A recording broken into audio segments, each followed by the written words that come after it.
Michael Levine, president of Cardata.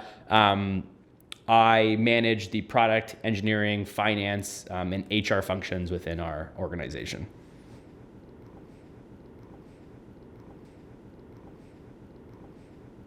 Sure. So as you probably saw from the recent media posts, Cardata just secured a round of investment from Wavecrest Growth Partners out of Boston with a co-investment from Mass Mutual Ventures. I think it's a really good sort of validation of what we've been doing for the last 2.5 years. So me and my partner took over the business February of 2021, and I think the investment really shows and validates the hard work that the team has put in over the last 2.5 years. So it's been challenging the last 2.5 years because we've really had no money to grow. So it's been sort of on the unprofessionalized in the way, and we haven't really had the funds to go out and really throw gasoline on the fire. So really what this investment does is validate that there are investors that really like what we've done with the business and also buy into the vision of the company and the market opportunity for us. And it also allows us to use these funds to go out and do what we want and not be restricted by things like budget.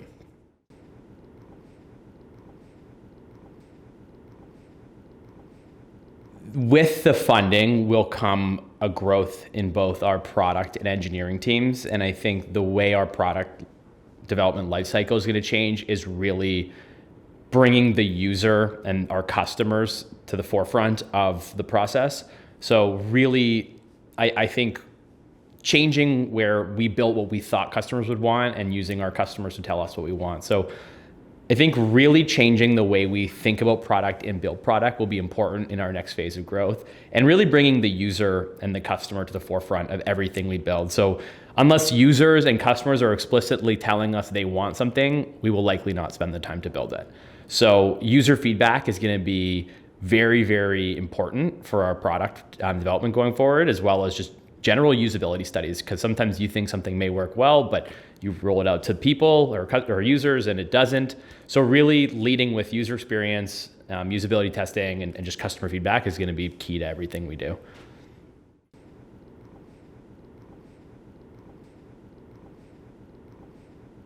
Culture is big for us. I think we're 70 people now. We've grown a lot over the last 3 years. We've nearly, I think, 7 times or 6 times our employee base, right? So culture has evolved a lot, I think. But now I think we really are trying to focus on professional development and just really Cardata being a great place for everyone to work. We've got a lot of, sort of junior leaders in sort of stretch roles, and I think really doubling down on professional development for those individuals is going to be really big for driving culture, because I think culture is just sort of a extension of how your leadership behaves. So I think really tripling down on career development for our young managers is going to be a big focus in the year to come.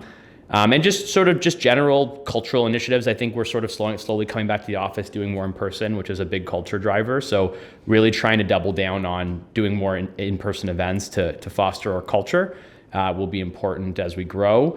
And just, really learning and development, I think, will be a key component, whether it's like micro learning, like little small topics, or whether it's our engineers trying to learn a new coding language. I think just like a lot of micro learning and a lot of learning and development will be big for us.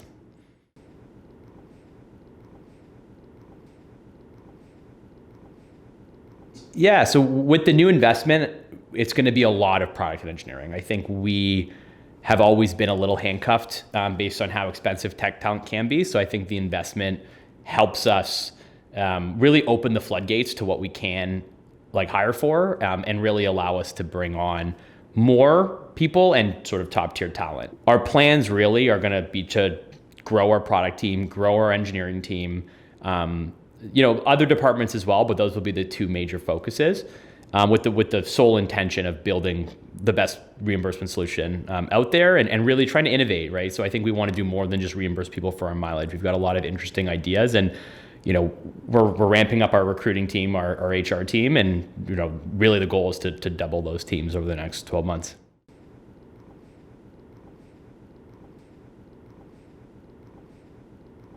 Yeah, I think at the end of the day, we can't just keep doing what we're doing forever.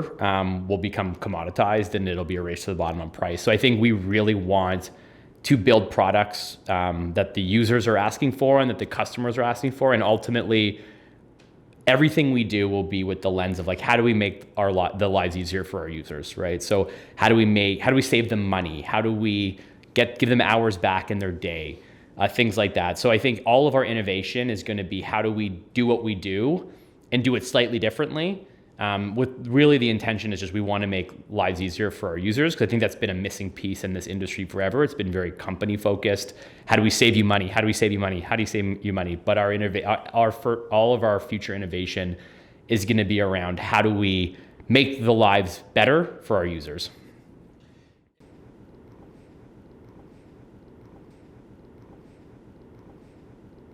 Tactically speaking, like I said, I think really just trying to build the best product engineering teams we can. We're a little agnostic to in-person and virtual right now, so we're just trying to find the best talent out there. But really, we're just trying to find great people with can-do attitudes. We care less about industry experience. We want people that we think are bright, are hungry, and will fit in with our culture is important. And if they're in Toronto, great. If they're in Canada, good. But ultimately, we're just trying to find people that are going to mesh well with our team. And selfishly, I just want to hire people that I like to work with, right? So I think that's an important part of my personal recruitment strategy.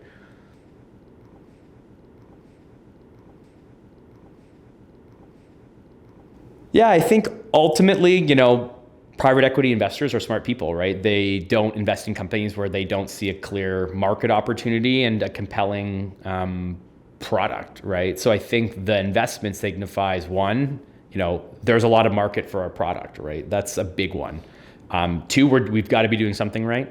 And three, something that's always attracted me to our business is just the compelling ROI, right? So I think we actually provide significant value to our customers. That's not always easy to quantify, and I think for us it is. There's hard dollar savings with our solution and our services.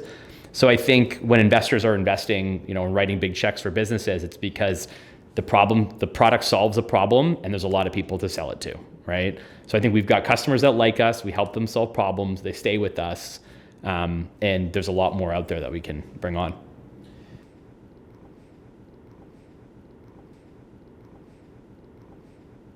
I really boil it down into one simple concept is I think we help our customers solve problems, right? These are not simple programs to manage. Things go bump in the night. Things don't always work as they need to for various reasons that aren't even product related. So I think ultimately our team rolls up their sleeves and helps our customers solve problems. I think from our customers' perspectives, you're dealing with real people they're actually, and they're helping. You're not being gated by a chatbot. These are actual people that their job is to help you solve problems. So I think that's really where we shine, is being responsive, helping people, troubleshoot issues in a timely fashion. And if you can do that well, that's really all you kind of need to maintain customer relationships.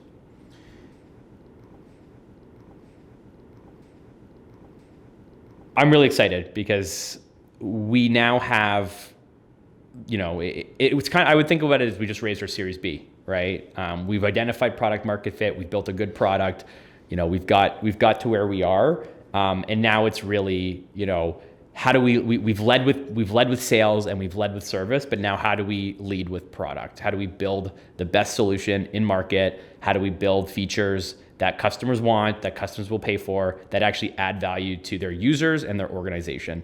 On the people and culture side, as I mentioned, I think, we're at 70 people now. I think that'll be north of 100 by the end of next year. So really continuing to build out our teams, and not so much just adding people for the sake of people. I think adding very specific skill sets will be important for our business. So whether that's technical or on sales and marketing, I think adding very specific, very specialized talent will be important for us. I look at what we did over the last sort of 2.5 years without major investment, and it just kind of gets me really excited about what can we do without, with sort of a meaningful amount of money to go out and execute. And also beyond just the funds, I think we've brought on a great partner who, isn't afraid to help us solve problems. They'll roll up our sleeves. They'll help us.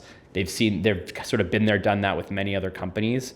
So it's not just, hey, here's money, go grow the business. I think it's active partnership, active mentorship, In the short 6 weeks they've owned the business, I've already learned a lot from them. So I think there's a lot of exciting momentum with just the organic growth we saw, the influx of capital, new strategic partners. And ultimately it's not just about adding to our existing, sort of adding new people. I think just nurturing our existing employees is really exciting. I think as I mentioned, professional development, just driving culture in any way we can over the next 12 months will be important, because as we scale, I think we got to get better now before we get too many people. It'd be hard to course correct later. So just excited just in general about what we can do with some sort of institutional horsepower behind us.